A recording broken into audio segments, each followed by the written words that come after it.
The artist formerly known as Kanye West has never been shy of making controversial statements and putting himself in the headlines. But the nature of those statements has changed over the years, from anti-racist, anti-capitalist poetry to outright anti-Semitism and emboldening the far right. I hate the way they portray us in the media. If you see a black family, it says they're looting. See a white family, it says they're looking for food. I just want the family back together. Kim is a Christian. On TMZ, I just saw yesterday, they said Pete Davidson and Kim have sex by the fireplace to honor their grandmother. It's Jewish Zionists that's about that life, that's telling this Christian woman that has 4 black children to put that out as a message in the media. His early musical projects contain some of the most hard-hitting, profound lyrics around. Cast your mind back to the likes of Never Let Me Down on The College Dropout, which explained that Racism's still alive, they just be concealing it. This was a major theme throughout his subsequent albums, most prominently seen in songs like Diamonds of Sierra Leone, Gorgeous, and even as late as his 2013 record, Yeezus, on the likes of New Slaves and Blood on the Leaves.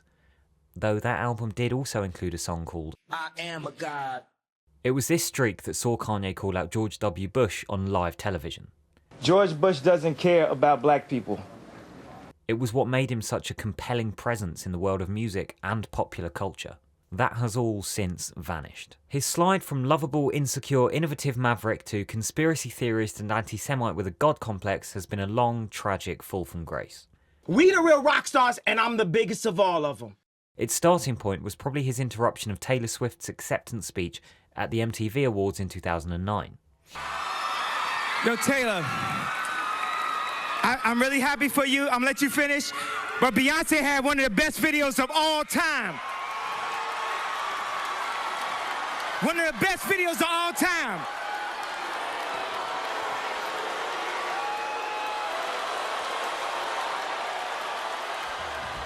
That evolved into incoherent rants on stage at concerts and increasingly provocative statements in interviews. No one side or the other side is all bad. That's the dumbest shit. It's not just the electoral college. It's not just the popular vote versus when the states say it's democratic.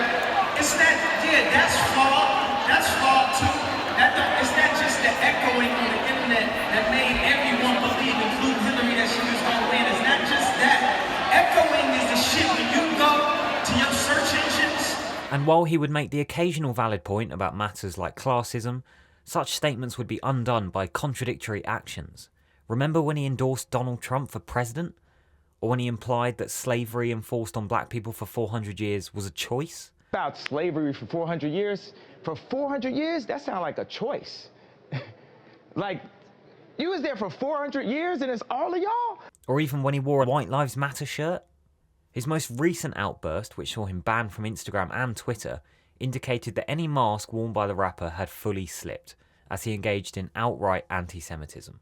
And while his previous comments were often viewed as quirks, oddities, or yay being yay, we're increasingly seeing his latest remarks have real-life consequences, with a well-known hate group in Los Angeles unfurling a banner which read, "Kanye is right about the Jews," just days after his comments. The deterioration of brand yay is one thing, but as digital editor of the Jewish Chronicle Josh Kaplan explains, when one of the most wealthy, famous and influential figures in pop culture thinks it's okay to say these things, that's when an entire community is put in danger.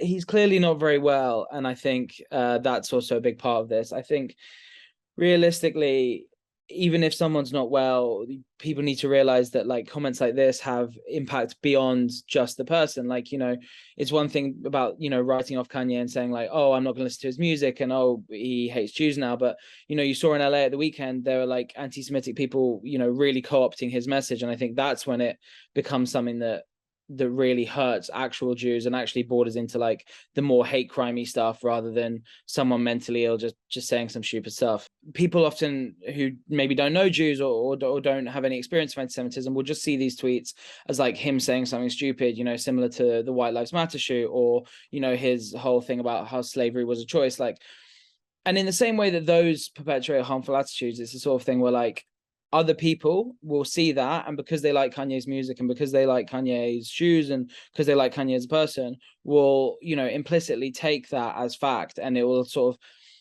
it will perpetuate these anti-Semitic views among people who know Kanye for his music, and give them another way into sort of hating Jewish people and perpetuating these harmful stereotypes.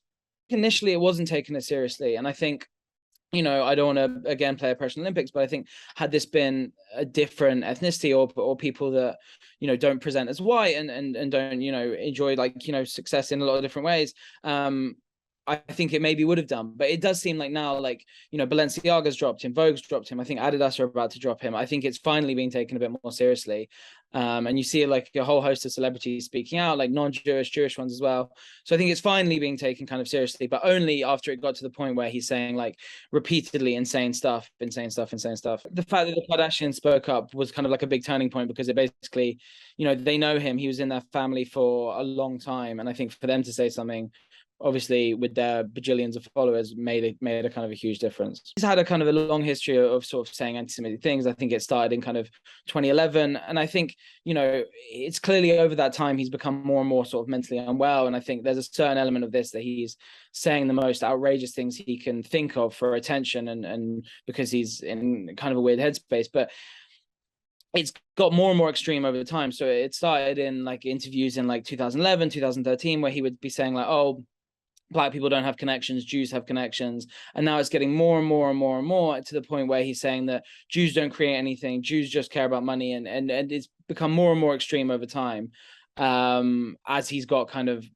more and more unhinged. Black people don't have the same level of connections as Jewish people. I just think that that's what they're about, is making money. I don't think that they have the ability to make anything on their own. I think they were born into money. It's a difficult one, because obviously I like Kanye's music. I've been listening to him for years and years and years, but I think the most responsible thing that people could do now is just try and ignore it, try and take away his platform, and try and basically say, this is obviously a tough time for him. He's obviously clearly mentally unwell, but people also don't need to be given more exposure to these kind of harmful ideas. So I think it's about not giving him the spotlight, not cheering him on, and not kind of, the media has this nasty way of almost goading people when they're mentally ill into saying more and more extreme stuff. So I think it would be nice if that kind of shit was cut out, and that he was kind of left to kind of fade into irrelevance after all his brand deals have been taken away and stuff. Brands terminating sponsorship deals and social media platforms taking action against his accounts is a welcome change. But this isn't really about Kanye.